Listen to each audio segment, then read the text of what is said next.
Papua New Guinean shareholders banged by Fiji and Samoan heavyweights into what former Prime Minister Peter O'Neill calls it, economic whole-blow treasurer. Now you are curious, but what is it? The richest black Christian nation on earth has been taken from the back. Now, listen to a few more slides and you will be surprised at something you never thought possible. You hear people say, PNG got political independence but not economic independence. What they mean is that PNG runs politics in the Parliament House, but do not make decisions in the boardrooms of corporations that manages billions of dollars in the commerce and industry space that creates wealth for its shareholders. In saying corporations, what do we mean? Well, these are huge businesses that generate billions of revenue. That when it declared its profits and net gains and assets, those values are redistributed in monetary terms to the shareholders. Then, what are some of the significant big companies in Papua New Guinea? Well, they are the companies that are listed on the PNG Stock Exchange, namely New Britain Palm Oil, Interoil, Steamship Trading, City Pharmacy Limited, Newcrest Mining, Kina Bank, Bank South Pacific, etc. Amongst those listed, one of them is more important than all other corporations, not merely by the financial value it generates, but its role in the economic system of Papua New Guinea. The company is BSP, or the Bank South Pacific. Banks like this in every other countries are called SIFI, or Systematically Important Financial Institution. Essentially, it means that such bank as BSP. If it fails, the entire economy of Papua New Guinea will fail. It will simply be a system failure in the economy that the whole economic system will collapse. And for this very reason, such bank as BSP is highly monitored and managed within strong economic frameworks and stringent regulations. Not only such, but looked after by the government, as if this is its life and blood. Now, let's talk about BSP, which is the bank that is systematically important to the PNG economic system. The bank's boss, or the chairman, is a Samoan traditional chief. It is not the Prime Minister of PNG that you voted him to power, okay? Meaning, even though James Marape promised a rich Christian black nation on earth to Papua New Guineans, James Marape cannot control and generate economic value for PNG in one of its important corporation, the BSP Bank. Why? Because majority shareholders of BSP are not Papua New Guineans. Then what went wrong? When James Marape and his treasurer Ian Ling Stuckey borrowed too much money from external banks, the Treasury Department has to repay the loans every month with an active cash flow and sufficient cash on hand. When active revenues sourced from taxes, licensing fees, etc. are channeled towards repaying such active loans, other expenditure areas like public servants' salary and medicines has no cash money to pay for them. So what must Marape and Ling Stuckey do? Under pressure, Marape and his state-owned enterprises minister William Dumas has to convert an important asset into needed liquid cash. Now, what important asset should they sell for urgent cash? Well, it is the MVille shares in BSP, transferring ownership of such important shares to a foreigner. The cash they got, they spent it already. But you know what? It created another problem. It continued to sink PNG into what Peter O'Neill called it, an economic hole or whole-blow treasurer. This situation is usually called the rat race, where you, trying to solve one problem, get loan, repay more loan, get much more loan, repay much more loan.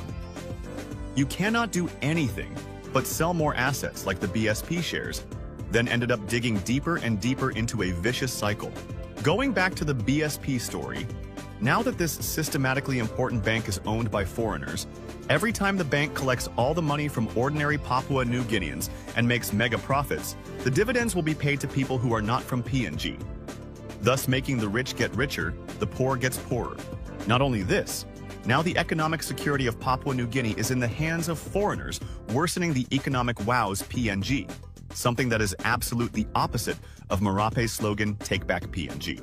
It used to happen in private, but now they laughed at PNG. The Tongan chief simply removed the iconic 3 Kundu drum logo of BSP and replacing it with the Tongan symbolism.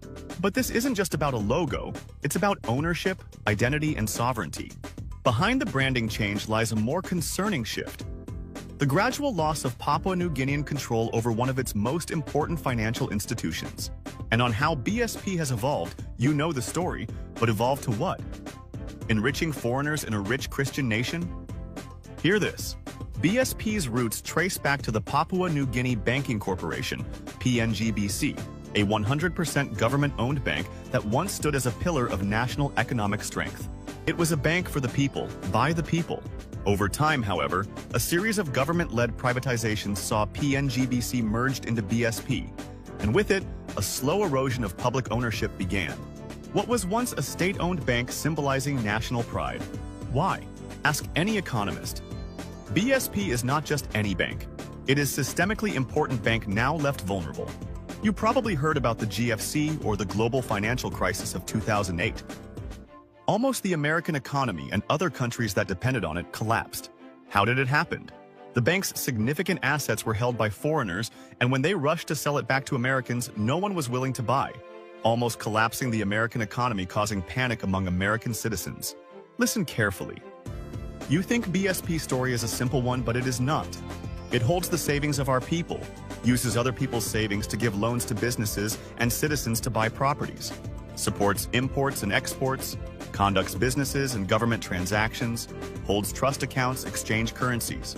It holds all the money and our economy running. It is an important part of our livelihood and economic system. Now, PNG Guinea will be replaced by digital currency.